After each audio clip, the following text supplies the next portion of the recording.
es la relación médico-paciente, ¿no? Recuerden que la relación médico-paciente se basa específicamente en la comunicación y en el lenguaje, ¿sí? Entonces, para poder establecer una relación médico-paciente adecuada, primeramente tenemos que compartir el mismo código con el paciente, ¿no? Y luego hay ciertas características dentro de la misma relación médico-paciente. Una de ellas es la empatía, es esa capacidad de poder sintonizar de manera afectiva y cognitivamente con el paciente, ¿ya? Eso es algo muy importante a tener en cuenta. Se van a dar cuenta que cuando hagamos psicopatología dentro del método fenomenológico, una de las partes importantes es la empatía para poder hacer la evaluación, ¿ya? Habíamos hablado de Parsons, que habla de que la relación médico-paciente tiene una perspectiva funcionalista desde el punto de vista sociológico, y además es una relación primeramente asimétrica, ¿no? Donde el médico probablemente tiene los conocimientos específicos para poder ayudar a una persona que padece de algún tipo de enfermedad. Y el paciente es el que busca la atención y busca que le solucionen su problema, ¿correcto? Y primeramente es una relación donde tienen que estar dos personas, necesariamente. No solamente el hecho de que esté el médico, si no hay paciente, no hay relación médico-paciente, que al mismo tiempo al inverso, ¿cierto? Esté el paciente y no esté el médico, no hay relación médico-paciente. Dos, es asimétrica, como yo les he indicado. ¿Quién tiene el poder? Socialmente el médico, ¿no? Desde el punto de vista de la parte de conocimientos. Luego, es una relación de asistencia, de espera. ¿Qué busca el paciente? Que lo ayude, ¿sí? Y que le solucionen el problema. Y es una relación de confianza mutua. Y esta confianza se desarrolla a través de ¿qué? La relación de ayuda es fundamentalmente verbal. Por eso vamos a revisar un poquito de lo que es la relación entre, y específicamente los elementos de la comunicación. Eso ustedes lo han llevado en el nivel secundario, ¿sí? Entonces, hay expectativas comportamentales de la parte conductual por parte del paciente y por parte del médico. Acá el médico tiene que seguir siempre los principios de la bioética, ¿no? Beneficencia, no maleficencia, autonomía y justicia, ¿correcto? Eso es algo muy importante. Y más que todo en nuestra especialidad, la autonomía tiene que estar presente, ¿no? Si un paciente no desea recibir un tratamiento, el médico está en la obligación de explicarle que usted necesita este tratamiento, pero se respeta la autonomía. Cuando hagamos, chicos, bioética en psicopatología, vamos a poder especificar, y ahí hay muchos dilemas en la psiquiatría, se van a dar, ¿ya? Luego aplica los conocimientos que ha adquirido durante toda la carrera para poder resolver el problema de salud. Ahora, tiene que ser siempre el médico objetivo y no implicarse emocionalmente con el paciente en un grado de repente muy intenso, ¿sí? Por supuesto que como seres humanos nosotros vamos a sentir el dolor del paciente, ¿no? Y específicamente en psicopatología mucho más. Pero tiene que llegar a un límite eso, ¿no? Porque no nos vamos a ir al extremo de ser sumamente fríos y no empatizar con el paciente, ni tampoco nos vamos a ir hacia el otro lado de si el paciente llora, voy a llorar al lado del paciente. No. Los extremos siempre no son buenos, ¿sí? El paciente tiene que aceptar la simetría de la relación, confiar en el médico, buscar ayuda técnica competente y estar motivado para ponerse bien. Ahora, recuerden que el rol del médico, ustedes tienen ese privilegio de, al ser médicos, chicos, van a poder acceder a la intimidad física y psíquica de una persona. Tienen que presentar autonomía y dominancia profesional. Y el privilegio de estatus en este rol asimétrico del modelo de Parsons, el paciente está exento de ejecutar otros roles, no va a empezar, y ahí vamos a tener, como les digo, más adelante les voy a poner dos cuestiones bien importantes a los cuales nos vamos a enfrentar, más que todo, uno, por la pandemia del COVID, y dos, por la masificación de todos estos dispositivos que vemos acá. Cuando yo era estudiante, ¿qué creen que utilizábamos? Grabador, ¿sí? Todavía utilizábamos grabador. Si bien es cierto, tiene ciertas ventajas, pero también tiene ciertas desventajas, ¿ya? Y la excepción de responsabilidad por su estado. Esto lo hemos visto en el modelo de normalidad desde el punto de vista jurídico, ¿no es cierto? Cuando un paciente es inimputado. ¿correcto? Y Sass es este psiquiatra, así como Hollander, que es sociólogo, hablan y añaden algunos tipos de relación médico-paciente dependiente del tipo de enfermedad, porque no es lo mismo atender a un paciente con una enfermedad crónica que atender a un paciente que requiere una intervención quirúrgica de urgencia, ¿correcto? En la intervención quirúrgica de urgencia probablemente el modelo paternalista, donde el médico toma las decisiones, sobre todo va a tener que primar. En cambio, en un proceso infeccioso agudo hay que indicarle al paciente qué es lo que debe hacer y se tiene que establecer una relación de cooperación. Y finalmente lo que se tiene que buscar, y esto se va a adaptar más que todo a las enfermedades crónicas, hipertensión arterial, diabetes mellitus, enfermedades autoinmunes, y las mismas enfermedades psiquiátricas, ¿no? Esquizofrenia, trastorno afectivo bipolar, dependencia a sustancias psicoactivas, donde el objetivo es que el paciente participe y el paciente también, el médico, ayude al paciente a que él mismo se pueda ayudar, ¿correcto?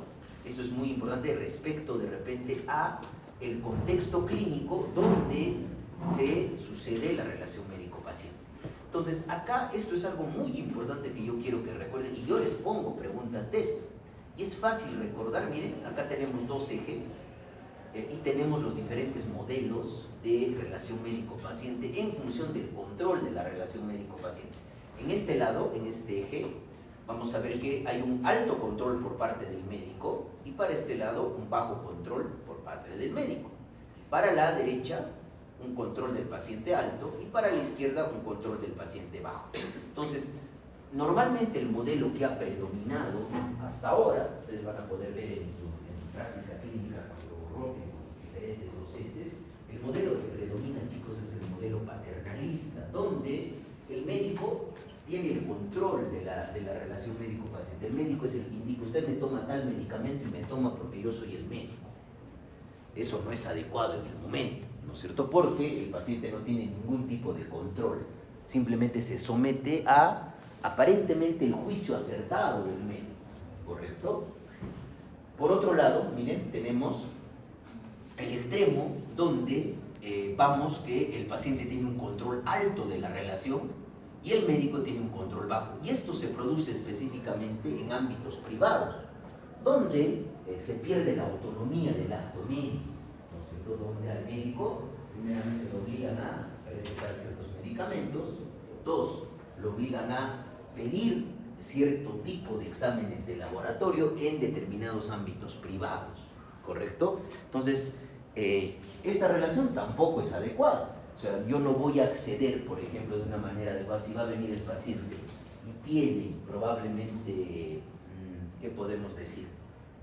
Depresión, ¿no es cierto? Depresión o un cuadro médico, hipertensión arterial, no me va a pedir el paciente que le haga una resonancia magnética funcional cerebral, ¿no es cierto? Donde prima antes mi criterio clínico, ¿correcto? Pero ahora cada vez nos enfrentamos más a esos retos que yo les decía, donde el paciente está mucho más informado de todo, por el acceso justamente a la información.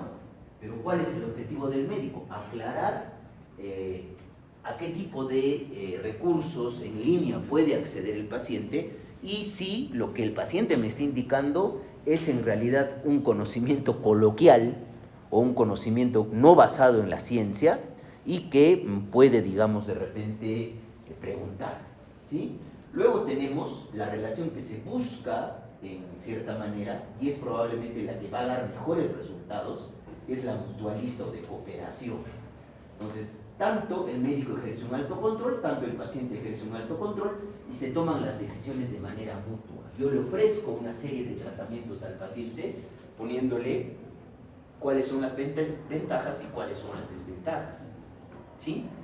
Y finalmente, lo que sucede muchas veces por la deshumanización de la medicina, control del paciente bajo, control del médico bajo. Es donde la relación médico-paciente prácticamente se altera porque no hay ningún tipo de comunicación.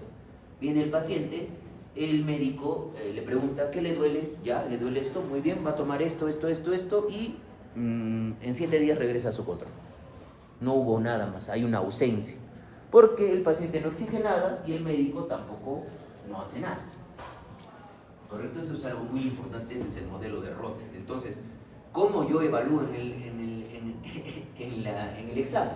Les pongo un ejemplo clínico y les digo, de acuerdo al control de la relación médico-paciente, ¿cuál de los siguientes tipos se está utilizando en este ejemplo clínico? Entonces ustedes tienen que identificar el rol que toma el paciente y el rol que toma el médico. ¿Sí? Ahora, sobre este modelo basado en el tipo de control en la relación médico-paciente, se identifican dos tipos de interacciones, ¿no?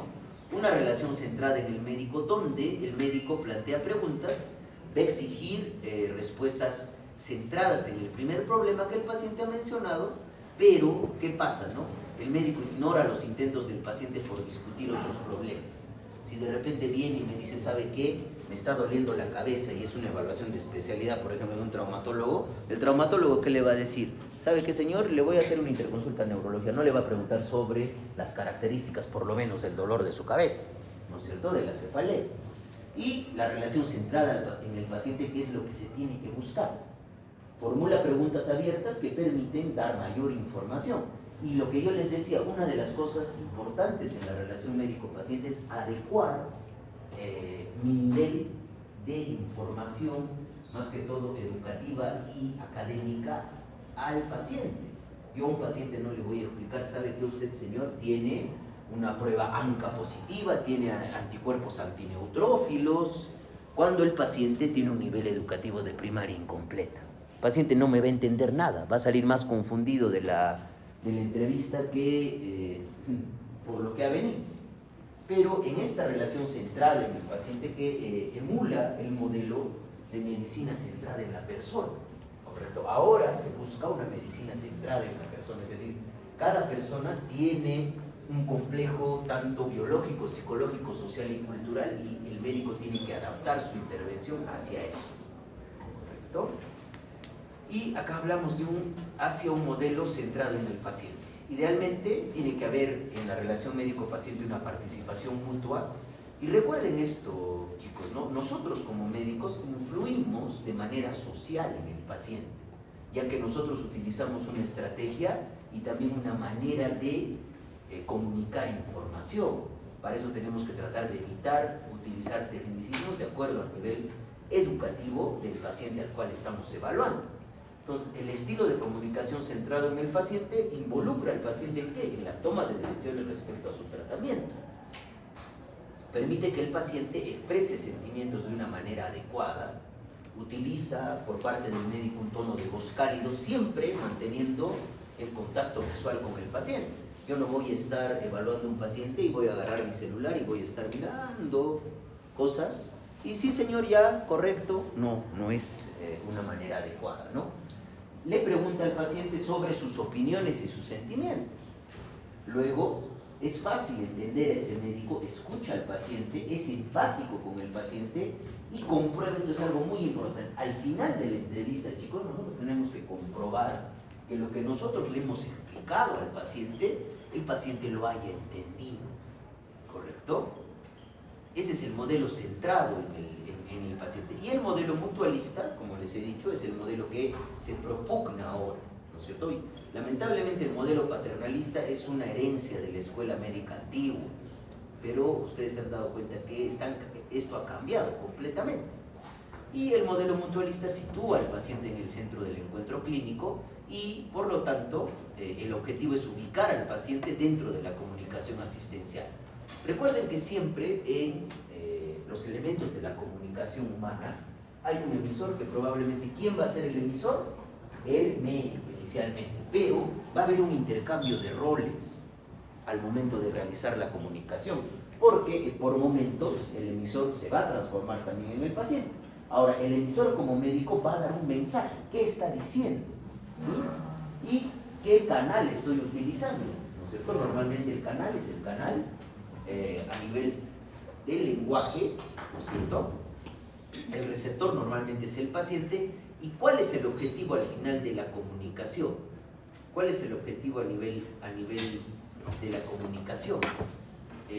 Persuadir al paciente para que haga un cambio de actitudes. Y esto es algo muy importante en enfermedades crónicas, para que pueda tener una adherencia al tratamiento de manera adecuada. ¿Sí? Entonces, miren, Acá el médico como emisor emite un mensaje. Recuerden que el canal, normalmente es pues, el canal es el auditivo con el lenguaje. Recuerden que siempre va a haber ruido, porque va a ser muy diferente hacer una evaluación en consulta externa donde estoy sentado frente a frente al paciente y no tengo ruido, a que haga una evaluación probablemente en un servicio de emergencias o que haga una evaluación en una sala de hospitalización común, donde hay otros pacientes y donde hay más circulación de otro profesional médico, ¿correcto? Entonces, acá lo más importante es que se comparte el código y haya retroalimentación, porque en una relación médico-paciente que no sea mutualista y no hay retroalimentación, se sigue teniendo en cuenta el modelo paternalista, ¿no es cierto? Y la relación médico-paciente se basa más que todo, chicos, en la teoría del aprendizaje. Es decir, el aprendizaje del mensaje es una variable central. Es decir, yo tengo que garantizar que ese paciente aprenda lo que yo, o entienda lo que yo le estoy explicando. Y de esa manera yo pueda producir una persuasión en el paciente, con el objetivo al final, como les he puesto en el cuadro, de producir cambios, un cambio actitudinal o un cambio conductual. Entonces, primeramente, exponemos lo que queremos con el objetivo de persuadir, ¿no? Para que se produzca la persuasión es necesario que el receptor vea o escuche el mensaje. El paciente tiene que estar atento, ¿no? El mensaje debe captar la atención del receptor. Ahora, va a haber también características propias del paciente que nosotros como médicos no vamos a poder controlar. Imagínense evaluar un adulto mayor que tiene hipoacusia bilateral, no escucha. No vamos, ahí tenemos ya un problema al momento de establecer la relación médico-paciente. Luego la comprensión, y esto es lo que yo les repetía, ¿no? Adecuar, digamos, y tratar de limitar el uso de tecnicismos al momento de explicarle al paciente. Por supuesto, sí, un colega que es paciente, que asume el rol de paciente, pero es médico, debe entender los tecnicismos. Pero una persona probablemente que tiene un nivel educativo de primaria o es analfabeta, ¿me entenderá los tecnicismos? No me los va a entender, ¿correcto? La aceptación es la etapa más compleja del proceso. Es decir, es que el paciente acepte nuestro mensaje, ¿correcto? Y el recuerdo, el receptor debe poder recordar el mensaje y por tanto tener accesible la nueva actitud generada. Entonces era lo que yo les decía, ¿no? El objetivo es buscar que haya un cambio de actitud en el paciente. Independiente, ustedes se dan cuenta, todo esto que les estoy explicando lo van a aplicar ustedes durante toda su vida como médicos, ¿correcto? Lamentablemente en las facultades de medicina no se enseña pues de manera adecuada esto, y esto se podría llevar en un curso de psicología médica, solamente psicología médica. Sí, entonces, como yo les decía, va a haber variables, según esta teoría del aprendizaje. Al final, ¿cuál es el objetivo? Persuasión y cambio de actitudes en mi paciente. Entonces, va a haber elementos de los cuales nosotros vamos a poder controlar y otros elementos que no vamos a poder controlar. Los elementos que vamos a poder controlar como médicos son las características como emisores, el propio mensaje, ¿correcto? Son variables independientes, pero va a haber elementos que no vamos a poder controlar como las características del receptor. Variables dependientes de cada uno de los pacientes. Cada uno de los pacientes siente de una manera diferente, piensa de una manera diferente y actúa de una manera diferente. Recuerden eso. Y los resultados, ¿cuál es el objetivo? Que se persuada al paciente. Con eso no quiero decir que yo manipule al paciente, ¿correcto? Que yo le diga, usted no quiere venir al siguiente control, entonces le voy a dar menos medicamentos. No se trata de eso, ¿no es cierto? Porque también el paciente, así como el médico tiene obligaciones, el paciente tiene también obligaciones a cumplir como paciente, en su rol como paciente, ¿sí? Y acá hay dos rutas de proceso de información. Esto más que todo se los traigo porque recuerden que en la comunicación una persona tiene que estar motivada para procesar. Ahora en este momento muchos de ustedes están prestándome atención y están motivados para procesar la información que yo les estoy dando. Tienen una habilidad para procesar. Por algo están en una facultad de medicina en un nivel universitario, ¿no es cierto? Y va a predominar qué pensamientos son favorables respecto a la información que yo les estoy dando o qué pensamientos son desfavorables. De repente a alguien no le importa la clase, correcto, ¿sí? Pero al final hay un cambio en la estructura cognitiva y lo que yo les estoy explicando se está almacenando en su memoria en este momento. Y finalmente va a haber un cambio de actitud central positivo o probablemente si no hay un almacenaje en la memoria, no va a haber un cambio, ¿correcto? Y esto también va a depender de, este es el cambio central, y el cambio de actitud periférico va a tener que ver con un cambio temporal, vulnerable y poco predictora del comportamiento. Y solamente va a haber una retención de la actitud inicial. Probablemente el paciente va a considerar en algún momento cambiar, ¿correcto? Y son dos rutas del procesamiento de la información. Y para todo médico, como siempre les he indicado, chicos, en el ámbito clínico, la comunicación es el eje central a través del cual yo voy a poder basar mi trabajo, ¿sí? Y independiente de donde yo desarrolle mi trabajo, mi labor como médico, y para esto es imprescindible conocer las características de la comunicación humana, ¿no? Una de las cosas es el profesionalismo y la ética, ¿no? Cuando el médico sea más ético, va a poder obtener mejores resultados, no solamente profesionales, sino también personales, ¿correcto? ¿Y cuáles son los atributos de la comunicación humana? Primeramente es personal, será entre dos personas. Segundo, es continua y hay una retroalimentación a cada momento. Tercero, es dinámica, ¿correcto? Entre emisor y receptor. Cuarto, es irreversible. Una vez que yo ya he comunicado algo, ¿puedo retroceder el tiempo y decirle, ¿sabe qué, señor? Lo que le he dicho está equivocado. No, ya lo he dicho. Por eso antes de poder emitir algún juicio, poder decir algo, yo tengo que estar seguro de lo que yo le voy a comunicar al paciente. Finalmente, en el encuentro clínico es inevitable la relación médico-paciente con la comunicación humana y puede ser de dos tipos, ¿no es cierto? Verbal, en este momento, y no verbal, a través también de nuestras actitudes o de nuestra conducta motora.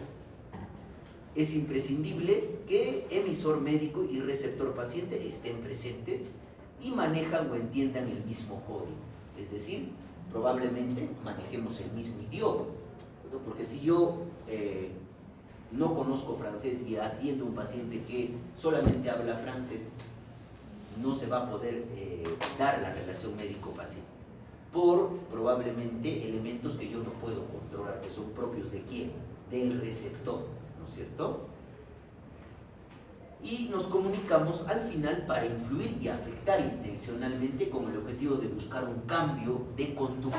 Miren, el emisor es el médico, el receptor es el paciente, utilizamos un código, damos un mensaje, va a haber siempre un ruido, utilizamos un canal y el objetivo es que haya retroalimentación y de esa manera se pueda cumplir el objetivo, digamos, de esa relación centrada en el paciente utilizando el modelo mutualista de cooperación al momento de tomar decisiones. Ahora, hay características en la comunicación verbal, que es lo que ustedes tienen que hacer como médicos. Primeramente, responder las preguntas y las observaciones con comentarios valiosos, hablar de varios temas en la comunicación verbal, aportar nuevas ideas, preguntar sobre el tema del cual se está tratando, dar consejo cuando el paciente lo pide, hablar con seguridad, no titubear, controlar las reacciones emocionales, decir las palabras adecuadas en el momento oportuno y en la comunicación no verbal, responder con entusiasmo al paciente, utilizar un tono de voz moderado, reflejar interés en la mirada, escuchar con atención y demostrar aceptación de las ideas contrarias a las propias con gestos. Recuerden, chicos, otra cosa muy importante dentro de esta parte es que independiente de la ideología, la religión, ¿correcto?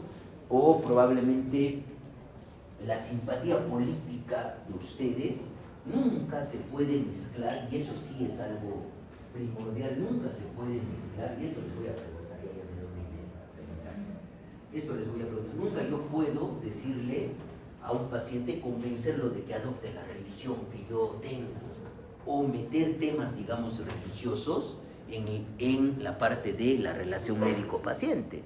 Yo no le voy a decir, tiene que rezar, no. Eso genera muchos problemas, y tampoco voy a empezar a hablar de política con el paciente, porque eso puede generar conflicto, ¿no es cierto? Eso es algo muy importante a tener en cuenta. ¿Sí? Y miren, cuando hay cosas que no se deben hacer en la relación médico-paciente. Las pausas en la comunicación que son muy prolongadas. Hablar sobre el mismo tema, siempre estar de acuerdo, interrumpir. Nunca nosotros como médicos vamos a criticar o juzgar las conductas o comportamientos del paciente. Yo no le voy a decir, por ejemplo, a un paciente que tiene dependencia al alcohol, si usted sigue tomando así, le va a dar cirrosis hepática y se va a morir. ¿Le podría decir eso? No. Yo le voy a alentar y le voy a decir, lamentablemente el consumo trae este riesgo y podemos evitarlo. Dígame, ¿qué podríamos hacer para poder evitar o disminuir la frecuencia de su consumo? ¿Cómo podríamos trabajar juntos para poder buscar ese objetivo? Enojarse, cambiar de tema antes de terminarlo, hacer comentarios fuera de lugar que tienen o discriminatorios para el paciente, no responder cuando el paciente pregunta o responder con pocas palabras.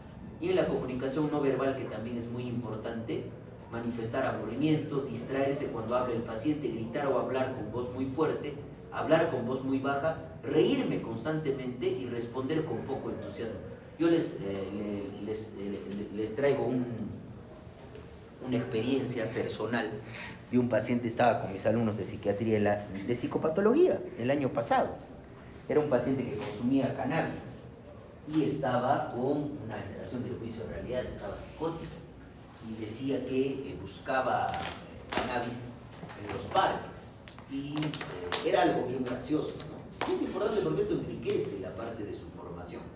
Entonces el paciente nos dice que buscaba cannabis y que había encontrado deposición de perro y había fumado la deposición de perro.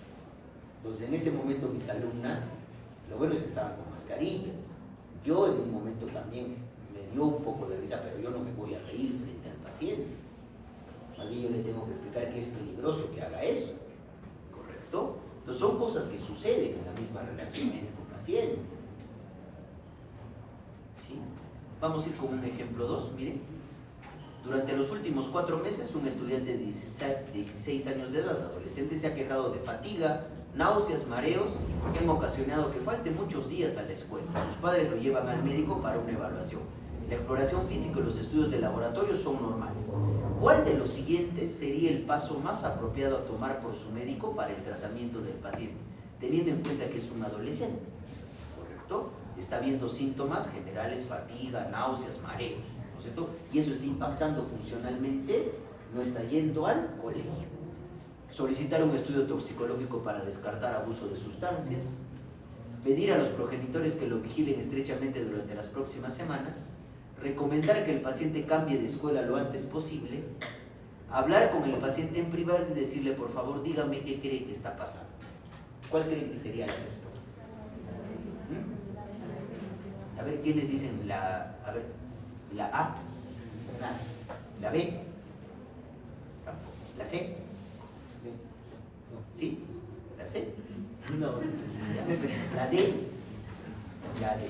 Y es pues justamente. Recuerden que en los adolescentes, chicos, y esto es algo muy importante, el adolescente busca validación y darle, digamos, autonomía en cierta manera frente a sus padres es algo muy importante y lo va a valorar el adolescente y se puede abrir. Por supuesto que en algunos casos vamos a tener que, digamos, romper la confidencialidad. Si el paciente me manifiesta ideas autolíticas, tengo que comunicarle inmediatamente a sus padres. Si el paciente me manifiesta que está consumiendo sustancias psicoactivas, tengo que comunicarle inmediatamente a sus padres. ¿Correcto? Entonces, ¿cuál es? O recomendar al paciente que tome un antidepresivo. Así por así le voy a recomendar un antidepresivo, ¿no? La respuesta es justamente la de, y así yo les pongo un caso clínico. ¿Correcto? ¿Y cuáles son los problemas para establecer una comunicación adecuada, ¿no? Que el paciente, que son propios del paciente, ¿no? Que el paciente sea demasiado callado, no proporciona información exacta, falta de empatía por parte del médico, que los familiares sean muy, digamos, ¿cómo les digo, no? Asfixiantes en cierta manera, que el paciente no concrete la información, que minimice o exagere algunas cosas, que haya barreras, esto es muy importante, pero que se puede controlar, derivadas del nivel socioeducativo cultural, que el paciente manipule y chantajee, que el paciente mienta, que el paciente centre su dolencia netamente en aspectos somáticos, que el paciente sea impuntual, que el paciente no siga las instrucciones del médico, que no escucha al médico, o simplemente algo que también nosotros podemos controlar, que el paciente no entienda al médico. Por supuesto que también hay características propias de el médico, que el médico sea engreído, que sea frío y lejano, que hable con demasiados tecnicismos, que haya barreras por el nivel sociocultural, que esto se puede controlar, que se perciba al médico que esté de mal humor a cada momento, ¿sí?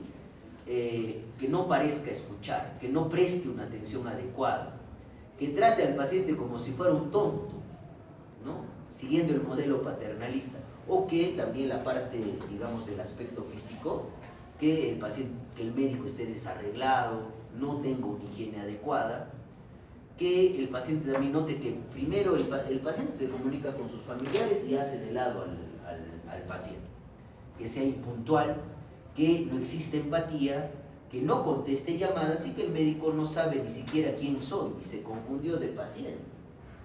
A veces el paciente es de género femenino y le dice un nombre masculino. Correcto. Entonces ahí yo siempre les recomiendo, chicos, ¿no? Y esto es lo que yo hago en mi práctica clínica.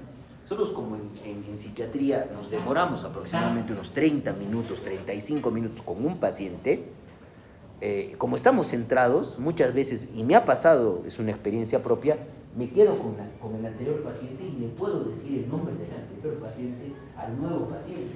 Entonces, ¿yo qué trato de hacer? Cada vez que atiendo a un paciente, salgo un momento, tomo agua, descanso y regreso.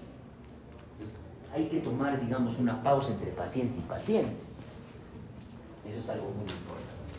¿Y cuáles son los retos? Esto era lo que yo les decía, ¿no? Los retos respecto a la relación médico-paciente en el presente y en el futuro. Primeramente, que se han incorporado bastantes dispositivos de tecnología en varios ámbitos. Pero ¿cómo tenemos que utilizar esa tecnología de manera efectiva? Por parte del paciente y por parte del médico. Por parte del paciente, el uso de tecnología nos sirve para gestionar la salud, recibir el consejo del médico sobre qué información buscar y en dónde. Era lo que yo les decía. Cada vez el paciente viene más informado, chicos, mucho más informado. ¿Correcto? Y el médico, ahí están viendo, no vamos a pensar solamente en el aspecto pecuniario de nuestra profesión, es decir, en buscar dinero. ¿Correcto? Integrar la tecnología manteniendo el enfoque humano en la atención médica. Por supuesto, yo les decía a mis alumnos en práctica, nunca la inteligencia artificial va a poder suplantar a un médico. La inteligencia artificial no tiene empatía, no sabe reconocer las emociones de otra persona. ¿Sí? Y esto se ha planteado de tener, digamos, una perspectiva del paciente, es decir, lo que el paciente siente respecto a la atención que le están dando. Y esto se puede evaluar la calidad de la atención médica. Acá tenemos dos cosas, los PREM y los PROM. ¿Ya? El PREM es Patient Reported Experience Measure, es decir, el reporte de la experiencia que tiene el paciente respecto a su atención médica. Cómo el paciente percibe su interacción con el sistema de atención médica. ¿Y cómo creen, a ver, yo les hago esta pregunta, cómo creen que utilizar estos PREM nos permitiría mejorar la atención? ¿Qué podríamos identificar, por ejemplo? A ver. ¿Ya qué errores, por ejemplo, podrían haber? Que no le presta atención, tiempos de espera, ¿no es cierto?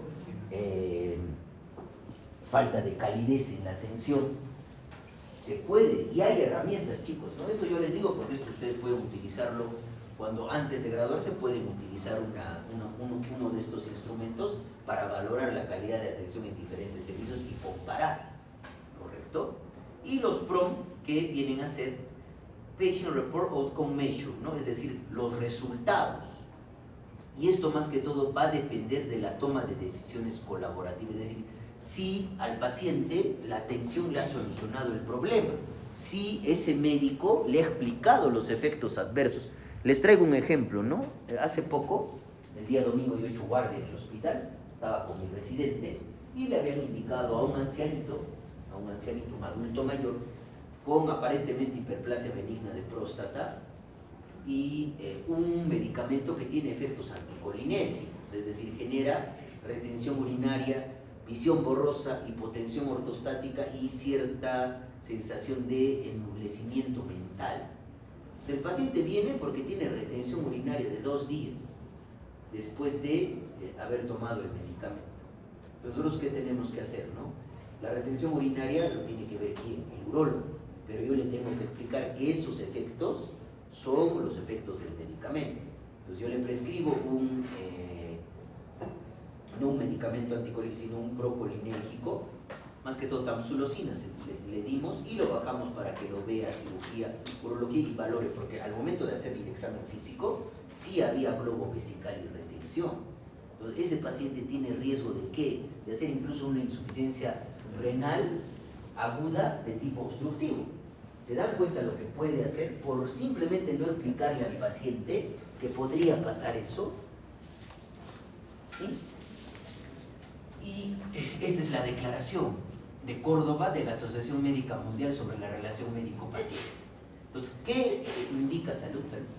¿Qué indica esta hasta que del 26 al 30 de octubre de 2020? Y esto es una declaración hecha por la Asociación Mundial de Médicos, que se tiene que respetar la autonomía profesional y la independencia clínica, es decir, no puede haber un modelo central, es decir, clientelista, donde al médico lo obliguen a recetar cierto tipo de fármacos, o al médico lo obliguen a pedir cierto tipo de exámenes de laboratorio.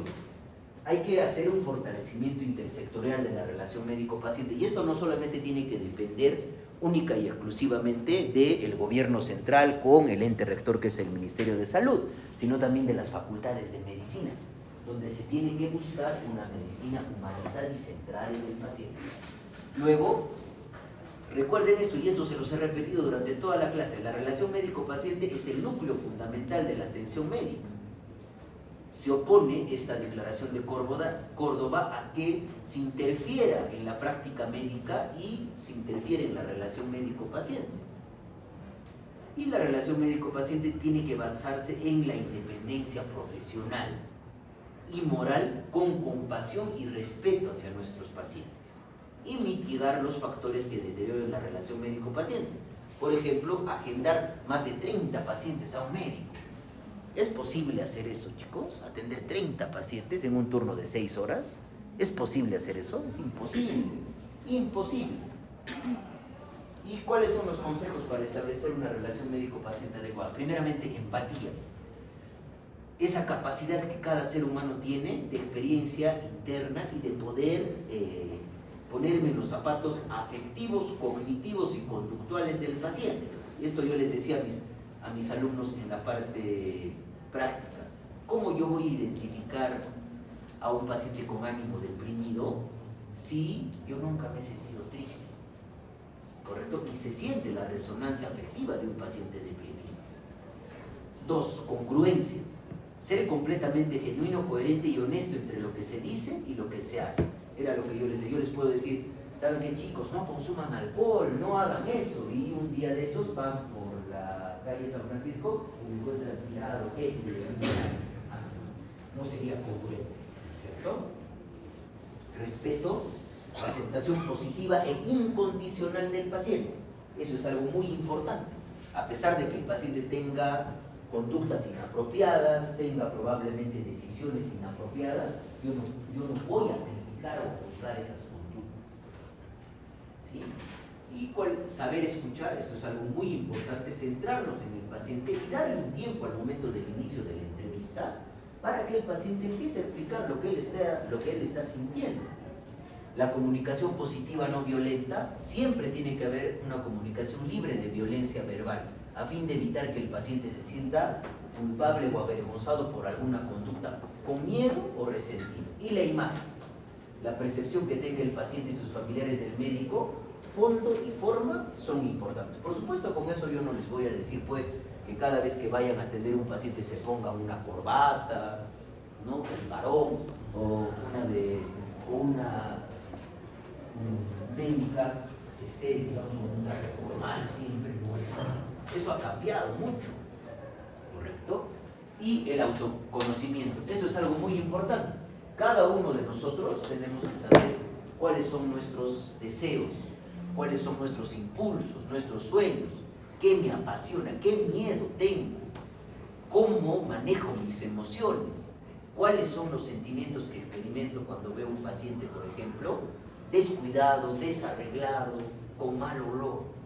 No voy a decir, ¿sabe qué, señor? Vaya a bañarse y regresa para el control bañado. No puedo hacer eso. Ahí se basa en la aceptación incondicional del paciente. Saber también qué cosas yo estoy pensando. ¿Sí? Entonces, acá siempre les pongo esto, ¿no? Cualquier pregunta, ChatGPT, y acá, siempre yo a mis alumnos los estimulo a que lean. O sea, no se queden solamente con la parte de nuestra formación académica. ¿Alguien ha leído alguna obra de Jeremías Gamboa? ¿No? ¿Saben quién es Jeremías Gamboa? Ha ganado un premio en México hace poco por hace 6 años, 7 años. Una novela que es bien bonita, que se llama Contarlo Todo.